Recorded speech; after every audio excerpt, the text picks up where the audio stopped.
அனைவருக்கும் வணக்கம். பெரியோர்களே, சகோதரர்களே, சகோதரிகளே, அன்பு அஸ்ட்ராலஜி சேனல் வழங்கும் அன்பே யோகம் நிகழ்ச்சியில் நாம் இன்றைக்கு ஒரு முக்கியமான வீடியோவை உங்களிடம் பதிவிட உள்ளேன். அன்பு நேயர்களே, உங்கள் ஜோதிடர் சிவராஜ்.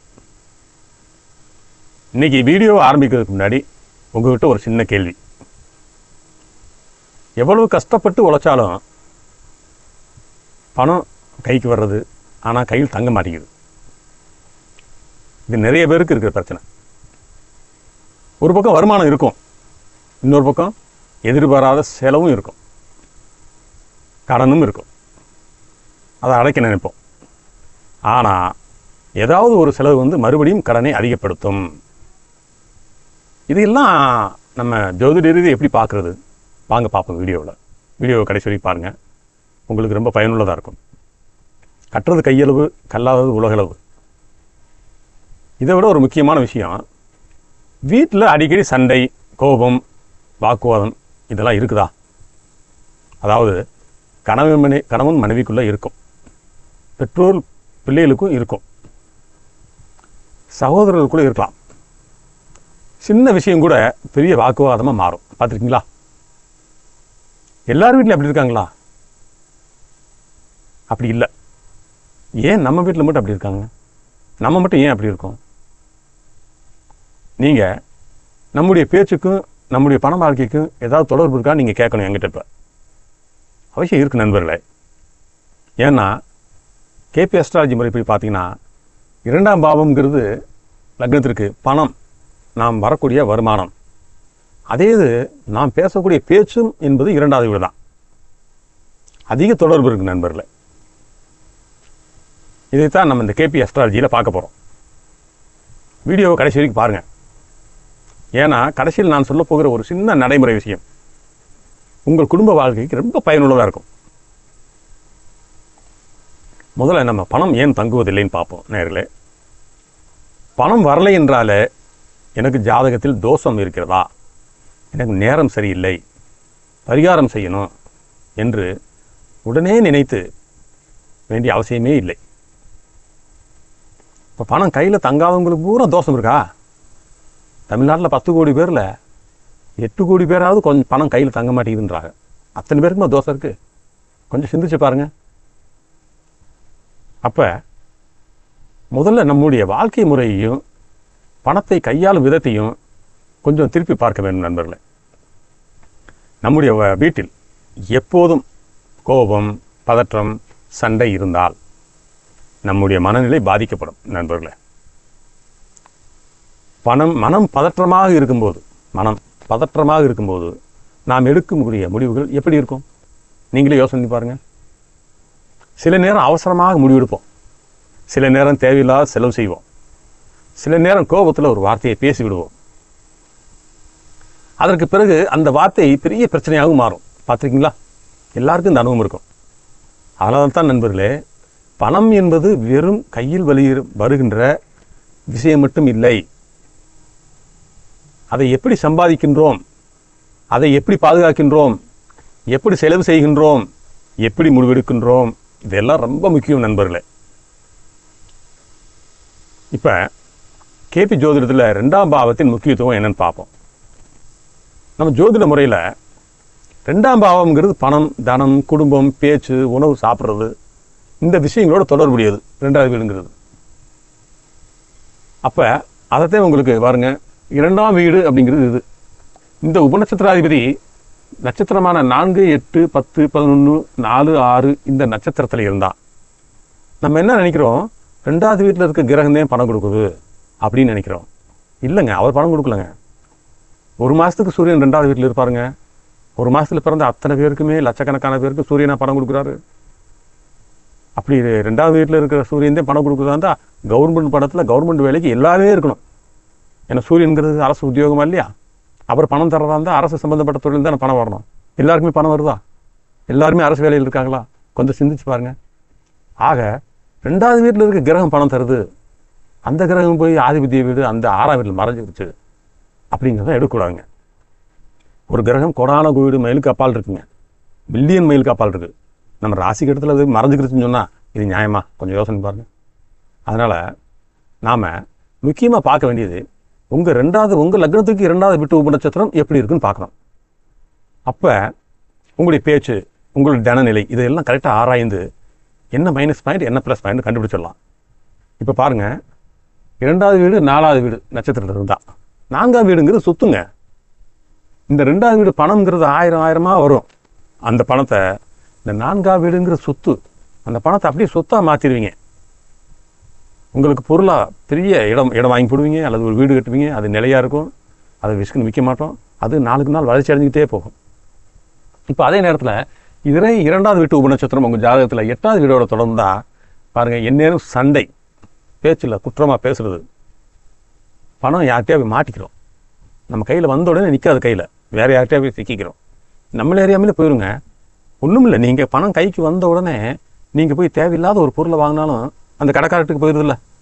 அப்போ அடுத்தவங்ககிட்ட போன மாதிரி தானே ஆமத்து, உங்கள் பாக்கெட் மணி காலி. இதே தாங்க 8வது வீடு சொல்லுது. அதே 2வது வீடு 10வது வீட்டின் உபநட்சத்தில் இருக்கும்போது ரொம்ப செல்வ செழிப்பாகவும் கௌரவமாகவும் அந்தஸ்தாகவும் அவர் வாழ்வார். அந்த திசை நடந்தால் அந்த திசை முழுக்க பெரிய கோடீஸ்வரன் ஆயிடுவாருங்க. அந்த ஊரில் எப்படி இருந்தவர் எப்படி ஆயிட்டார் பார்த்தீங்களா அப்படின்னு சொல்லி எல்லாரும் மதிக்கத்தக்க அளவில் பெரிய கோடீஸ்வரன் ஆயிடுவார், லட்சாதிபதியாவது ஆயிடுவார். அதில் எந்த குறையும் இல்லை. அந்த 10ஆம் பாவம்ங்கிறது அவ்வளோ சிறப்புங்க. இதை விட 11ஆம் பாவம்ங்கிறது உங்கள் ஜாதகத்தில் 2வது வீடு நட்சத்திரம் நட்சத்திரம் 11ஆம் பாவத்தின் நட்சத்திரத்தில் இருந்தால் 11ஆம் பாவம்ங்கிறது உங்கள் ஜாதகத்தை பொறுத்தளவில் உங்கள் ஜாதகத்துக்கு 11வது வீடுங்கிறது வெற்றி ஸ்தானம். வீண் நிறைய செலவு செய்ய மாட்டீங்க. உங்கள் லக்னத்திற்கு நீங்கள் லக்னம்ங்கிறது நீங்கள் உங்களுடைய முயற்சி அப்படிங்கிறது 11ஆம் பாவங்கிறது வெற்றி ஸ்தானங்கிறதுனால சுய முயற்சியில் சம்பாரிச்சு, சிலர் சொல்லுவாங்க பார்த்தீங்களா, என்னுடைய உழைப்பால் என்னுடைய சுய முயற்சியால் நான் சம்பாரித்த சொத்து அப்படின்னு சொல்லுவாங்க பார்த்தீங்களா. அதுதாங்க 11வது வீடுங்கிறது. சுய முயற்சியில் தனவானாவான் அப்படின்னு கேபி அஸ்ட்ராலஜி சொல்லுது. அதே மாதிரி 2வது வீடு 4, 6 அப்படிங்கிற சொத்து, பணம், வாகனம் இந்த பாவ தொடர்புகள் இருக்கும்போது சொத்து, பணம், வாகனம் அத்தனையும் அவங்க சேர்த்துருவாங்க. அங்கேயும் எந்த குறைவு இருக்காது. அதே நேரம் 2வது வீடு 6, 8 பெரிய கடன்காரன் ஆயிடுவாருங்க. நம்ம 7 சனி நடக்குது, அர்த்தாத சனி நடக்குது, அஷ்டமி சனி நடக்குது, ராகு அது பயிற்சி ஆகும், இதவே சொல்லிகிட்டு இருக்கோம். விஷயத்துக்கு வாங்க. உங்கள் பேச்சுங்கிறது நீங்கள் பேசுகிறது, உங்களுடைய பணம்ங்கிறது நீங்கள் வருமானம் சம்பாதிக்கக்கூடிய வழி. இது 2வது வீடு தானே காட்டுது. லக்னத்திற்கு 2வது வீடு, இந்த லக்னமாக இருந்தால் இது 2வது வீடு. ஆகவே இந்த 2ஆம் பாவம் 6வது வீடு 8வது வீடுங்கிறது என்னன்னு கேட்டிங்கன்னா, ஒருவருக்கு 6வது வீடுங்கிறது கடன் வாங்குகிற இடம். அதே 8வது வீடுங்கிறது அதே கடன் மல்டிபிள் ஆகி உங்களுக்கு அதிகப்படியான கடனை ஏற்படுத்தக்கூடியது 8வது வீடு. அப்போ இந்த அமைப்பில் இருந்தால் பெரிய கடன்காரன் ஆயிடுவாருங்க. அவங்க போய் கேட்டால், யார்கிட்ட போய் கேட்டாலும் பணம் கொடுத்துருவாங்க. ஏன்னா பணம் கேட்டோன்னே கிடைக்கும் அவங்களுக்கு. இதை தாங்க கேபி அஸ்ட்ராலஜி முறையில் பார்க்கும்போது தாங்க துல்லிதமாக எடுக்க முடியும். நீங்கள் 8வது வீட்டில் 6வது வீட்டில் இருந்தால் கிரகம் மறைஞ்சிடும் அப்படிங்கிறதுலாம் கிடையாதுங்க. என்னங்க ஒரு கிரகம் மறைஞ்சிட்டால் நம்ம உயிர் வாழ முடியுமா? அதே மாதிரி 2வது வீடு 9, 12 9ஆம் பாவங்கிறது நமக்கு 2வது வீட்டுக்கு பூதாரித்தனமாக செலவு பண்ணுறது, தேவையில்லாத செலவு பண்ணுறது, புரோஜனம் இல்லாத செலவு பண்ணுறான்டான்னு சொல்லுவோம் பார்த்தீங்களா. அதுதாங்க அந்த 9வது வீடுங்கிறது. 12வது வீடுங்கிறது அந்த வரக்கூடிய பணத்தை சேமிக்க தெரியாமல் எந்த வழியில் போகும்னு அவருக்கு தெரியாது. அவர் அறியாமலே பணத்தை இழந்துருவார். நிறைய சொல்லிக்கிட்டே போகலாமுங்க. நான் என்ன சொல்கிறேன்னா, நம்ம பணம் இருக்கும் இடத்தை நம்முடைய பேச்சையும் ஒரே பாவத்தோடு தொடர்பு பார்க்கணும். இப்போ பணம் எப்படிலாம் வரும் எப்படிலாம் போகும்னு பார்த்தோம். இது அர்த்தம் என்ன? முதல் நம்ம பார்க்க வேண்டியது, நாம் பேசும் ஒவ்வொரு வார்த்தையும் நேரடியாக பணத்தை எடுத்துக்கொண்டு போய்விடும் என்று அர்த்தம் கிடையாது. ஆனால் நம்முடைய பேச்சு நம்முடைய உறவுகளையும், அந்த உறவுகள் நம்முடைய வாழ்க்கை முடிவுகளும் பாதிக்கும். உதாரணத்துக்கு ஒரு தொழில் செய்கிறீங்க, ஒரு முக்கியமான நபரோடு பேசும்போது கோபத்தில் ஒரு வார்த்தையை விட்டுரும் பார்த்தீங்களா, அந்த உறவு பாதிக்கப்படுதா? அப்போ நமக்கு தெரியாதுங்க, நம்ம வார்த்தையை விட்டுருவோம். அதுக்கு பிறகு அவங்களால கிடைக்கக்கூடிய ஆலோசனைகளோ நன்மைகளோ நம்மளுக்கு கிடைக்காம போயிடும். இந்த வாய்ப்புகள்லாம் பாதிக்கப்படும். அல்லது வீட்டில் ஒரு பிரச்சனை ஏற்பட்டால் மன அமைதி இல்லாமல் போகும். அதனால் நம்ம செய்யக்கூடிய தொழிலில் கவனம் குறையும். அதனால் என்ன ஆகிறது? ஒரு வார்த்தை, ஒரு உறவு, ஒரு முடிவு, ஒரு வாழ்க்கையின் விளைவு அப்படின்னு சொல்லி இதை நாம் புரிஞ்சுக்கணும். நம்ம பேசுகிற பேச்சுக்கும் நம்ம கைக்கு வர பணத்துக்கு நிறைய தொடர்பு இருக்குங்க. அதாவது கேபி முறையில் ஒரு குறிப்பிட்ட ஜாதகத்தில் எந்த பாவங்கள் தொடர்புகிறது என்பதை பார்க்கணும். நான் சொன்னபடி 6வது வீட்டோட தொடர்பு கொண்டுச்சுன்னா அவங்க சச்சரவு, போட்டி, பிடிவாத குணம் இதெல்லாம் பண விஷயத்தில் ரொம்ப அதிகமாக இருக்கும்.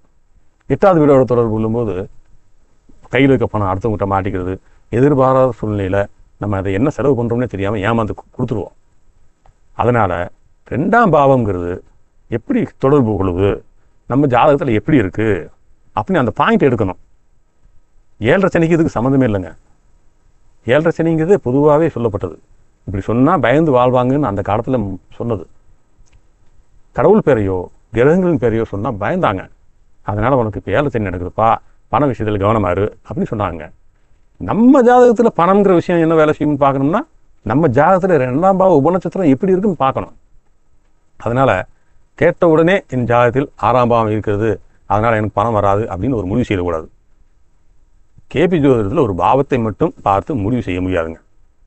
எந்த பாவங்கள் சம்பந்தப்பட்டிருக்கின்றன, அதாவது 2ஆம் பாவம் எந்த பாவத்தோடு சம்பந்தப்பட்டிருக்கு அப்படிங்கிறது பார்த்து அந்த உபநட்சத்திராதிபதி அந்த நட்சத்திரத்தின் வாயிலாக நம்மளுக்கு பலனை கொடுக்குது. எதுக்குங்க இப்போ பாருங்க, 12 ராசி இருக்குது, அதில் 9 கிரகம் தானங்க இருக்குது. இந்த 12 ராசிக்குள்ள அஸ்வினி, பரணி, கார்த்திகை, ரோகிணி, மிருகம், திருவாதிரை, புனர்பூசம், பூசம், ஆயிலம், மகம், பூரம், உத்திரம், அஸ்தம், சித்திரை, சுவாதி, விசாக, மனுசம், கேட்டை, ரேவதி, மூலம், போராடம், உத்திராடம், திருவோணம், அவிட்டம், சதயம், புரட்டாதி, உத்திரட்டாதி, ரேவதி 27 நட்சத்திரங்கள் இருக்குங்க. அது எதுக்குங்க இருக்குது? நம்ம சொல்கிறோம் பார்த்தீங்களா, இந்த நட்சத்திர நாட்களில் இதை செய்யக்கூடாது. அந்த நட்சத்திரத்தை எப்படி பார்க்கணும்னா உங்கள் ஜாதகத்தில் எப்படி இருக்குன்னு பார்க்கணும். பொதுவாக எல்லாருக்குமே 27 நட்சத்திரம் தான் இருக்குது. அதில் தான் தமிழ்நாட்டில் ஒரு 10 கோடி பேர் இருக்காங்க. அத்தனை பேருக்கும் ஒரு நட்சத்திரம் கெட்டது பண்ணிடுமா? அத்தனை பேருக்கு ஒரு நட்சத்திரம் அள்ளி கொடுத்துருமா? கொஞ்சம் சிந்திச்சு பாருங்க. உங்கள் ஜாதகத்தில் அந்த நட்சத்திரம் எப்படி இருக்குது அப்படின்னு சொல்லி பார்க்கணுங்க. அப்படி பார்க்கும்போது அந்த நட்சத்திராதிபதி உங்களுக்கு பணத்தை கொடுக்குறாரா, நீங்கள் கைக்கு வர பணத்தை செலவு பண்ணிடுறீங்களா, மிச்சம் வைக்க முடியல அப்படிங்கள சொல்லுங்கள். இப்போ நான் சொல்ல போகிற விஷயம் ரொம்ப சிம்பிளுங்க. வீட்டில் யாராவது கோபமாக பேச ஆரம்பிச்சிங்கன்னா உடனே பதிலுக்கு கொடுக்காதீங்க, அமைதியாக இருங்க. நான் சொல்கிற முதல் மாற்றம் இதுதான். ஏன்னா அமைதியாக இருக்கும்போது எல்லாவற்றையும் சகித்து கொண்டு இருக்க வேண்டும் நண்பர்களே. ரொம்ப அதுக்காக சகித்து கொண்டு இருக்கணும் அவசியம் இல்லை. அமைதியாக இருக்கிறது கூட அமைதியாக இருக்கணும். தவறு இருந்தால் பின்னாடி அமைதியான நேரத்தில் அதை பற்றி நம்ம பேசலாம். அவங்ககிட்ட எடுத்த உடனே அவங்க போட்டி போட்டு பேசக்கூடாது. இந்த மாதிரி நம்ம பேசுகிறப்ப வீட்டில் வர லட்சுமி வராது. அதனால் கோபத்தின் உச்சியில் இருக்கும் நேரத்தில் எடுக்கக்கூடிய முடிவுகள் எல்லாமே சரியான முடிவாக இருக்காது. அப்போ ஒரு சின்ன இடைவெளி எடுத்துக்குங்க. மனசு கொஞ்சம் அமைதியான பிறகு பேசுங்க. அவசரப்பட்டு பேசாங்க தயவு செஞ்சு. இதனால் வீட்டில் பிரச்சனை உடனடியாக மாயமாகிவிடும் என்று சொல்ல முடியாது. ஆனால் பிரச்சனை பெரிதாகாமல் இருப்பதற்கு இது முக்கியத்துவம் வகிக்கும் பார்த்தீங்களா? அப்போ பிரச்சனை பெருசு பண்ணாமல் இருக்கிறதுக்கு நம்ம என்ன வழி? அதுக்கு அமைதி. ஆகவே நீங்கள் 5, 11ஆம் பாவம்ங்கிறது ரொம்ப முக்கியம். அதில் முக்கியமாக 11ஆம் பாவம் லாபம், நிறைவேற்றுதல், நம்மளுக்கு கிடைக்கிறத சேமிக்கிறது அப்படிங்கிறது 11ஆம் பாவத்தை பார்க்குறோம். ஆகவே ஒரு ஜோதிடத்தில் நம்மளுக்கு ஒரு பாவத்தை காட்டுதுன்னா அது எந்த நட்சத்திரத்தில் இருக்குது? நான் சொன்ன 27 நட்சத்திரத்தில் உங்கள் ஜாதகத்தில் எந்த நட்சத்திரத்தில்ங்க இந்த பணம்ங்கிற உபநட்சத்திரம் இருக்குது? அதை நம்ம லேப்டாப்பில் போட்டு உங்கள் பிறந்த தேதி, பிறந்த நேரம், பிறந்த ஊரெலாம் போட்டால் எந்த நட்சத்திரத்தில் அது இயங்குதுன்னு தெரியும். அந்த நட்சத்திரம் எப்படி இருக்குன்னு பார்க்கணும். முக்கியமான வாழ்க்கை பாடம் என்னன்னு கேட்டிங்கன்னா நண்பர்களே, பணம் சம்பாதிக்கிறதுக்கு உழைப்பு தேவை. பணம் கையில் தங்குவதற்கு திட்டமிடல் தேவை. பணம் வளர்வதற்கு சரியான முடிவுகள் எடுக்கணும். அந்த முடிவுகள் எடுப்பதற்கு மன அமைதி தேவை. அதனால் வீட்டில் அமைதியை காப்பது என்பது வெறும் உறவுகளுக்காக மட்டுமல்ல நண்பர்களே, நம்முடைய வாழ்க்கையில் பல முடிவுகளும் அது உதவியாக இருக்கும். அதனால் தான் பெரியவர்கள் வார்த்தையை அளந்து பேசு அப்படின்னு சொல்லியிருக்காங்க பார்த்தீங்களா? இந்த ஒரு வார்த்தை உறவை உருவாக்கும். அதே ஒரு வார்த்தை உறவை முறிக்கவும் செய்யும்.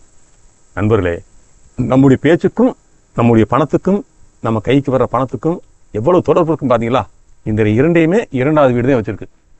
நாம் உண்ணக்கூடிய உணவு அதே 2வது வீடு தான். ஆக நம்ம வாழ்க்கையில் இந்த 2வது வீடு எப்படி இருக்குது அப்படின்னு ஜாதகத்தில் பார்த்துட்டோம்னா அதில் இருக்க குறை நிறைகளை சரி பண்ணிக்கிட்டோம்னா அழகாக பணத்தை சேர்த்து வைக்கலாம். உங்களால் முடியும். உங்களால் முடியாத எதுவுமே இல்லை. ஆகவே 6, 8, 12ஆம் பாவத்தோடு தொடர்பு கொள்ளும்போது மட்டும் உங்கள் என்ன முயற்சி எடுத்தாலும் அந்த பணம் உங்கள் கையில் நிற்காது அப்படிங்கிறது கேபி ஜோதிடம் சொல்லுது. ஆகவே ஜாதகம் என்பது நாம் எவ்வாறு அணுகுமுறையை வச்சுக்கிறணும், எப்படி நடந்துக்கிறணும் அப்படிங்கிற ஒரு விஷயத்தை புரிஞ்சுக்கிறதுக்கு தாங்க ஜாதகம். ஜாதகம் ஜோசியர் நாங்கள் உங்களை மாதிரி தான், நாங்கள் படிச்சிருக்கோம். அந்த ஞானத்தை கடவுள் கொடுத்துருக்காரு. அதை எடுத்து சொல்கிற ஒரு வழிகாட்டியே நாங்கள். உங்கள் கடனை வந்து நான் தீர்க்க போகிறேன்னா இல்லைங்க. மேலும் கடனாளாகி ஆகாமல் இருக்கிறதுக்கு என்ன வழி, பணத்தை மிச்சம் பண்ணுறதுக்கு என்ன வழின்னு ஒரு வழிகாட்டுதல் செய்கிறதுக்கு மட்டும்தான் ஜோசியர் நாங்கள். ஆகவே நம்முடைய வாழ்க்கையை நாமே கொஞ்சம் புரிந்து கொள்வதற்கான ஒரு நல்ல வழிகாட்டியாக இருக்கிறதுக்கு நாங்கள் உதவி செய்கிறோம். யாரும் உடனே பயப்பட வேணாம், அவசரமாக எந்த பரிகாரமும் செய்ய வேண்டாம். முதலில் உங்கள் வாழ்க்கை முறையை பாருங்கள், உங்கள் பேச்சை பாருங்கள், உங்கள் பணத்தை கையாளும் முறையை பாருங்கள். அதற்கு பிறகு ஜாதகத்தையும் ஆய்வு செய்து பாருங்கள் அப்படின்னு நான் சொல்கிறேன். இந்த வீடியோ உங்களுக்கு பயனுள்ளதாக இருந்தால் மறக்காமல் லைக் பண்ணுங்கள், உங்கள் நண்பர்கள் உறவினர்களுக்கு ஷேர் பண்ணுங்கள். இந்த அண்ணனுக்காக, இந்த ஜோதிடருக்காக நம்ம அன்பு அஸ்ட்ராலஜி சேனலை சப்ஸ்கிரைப் பண்ணுங்கள். ஜாதகத்தை பற்றி தனிப்பட்ட முறையில் தெரிந்து கொள்ள விரும்பினா உங்கள் மேலே தெரியும் வாட்ஸ்அப் எண் இருக்குது. உங்கள் பிறந்த தேதி, பிறந்த நேரம், பிறந்த ஊர் அனுப்பி வைங்க. ஒரே ஒரு முறை பாருங்கள், வாழ்க்கையில் என்னென்ன விதி நமக்கு கடவுள் கொடுத்துருக்காரு, எப்படி இருக்கணும் அப்படி பார்த்து அந்த வழியில் போனோம்னா மேடு பள்ளம் இல்லாமல் அந்த வழியை கடந்து போய்கிட்டே இருக்கலாம். அதுக்குதே ஜோதிடம் பார்க்குறது. உங்கள் அன்பு ஜோதிடர் சிவராஜ். இறைவன் நல்லால் எல்லோரும் நன்றாக இருப்போம். நன்றி நண்பர்கள்.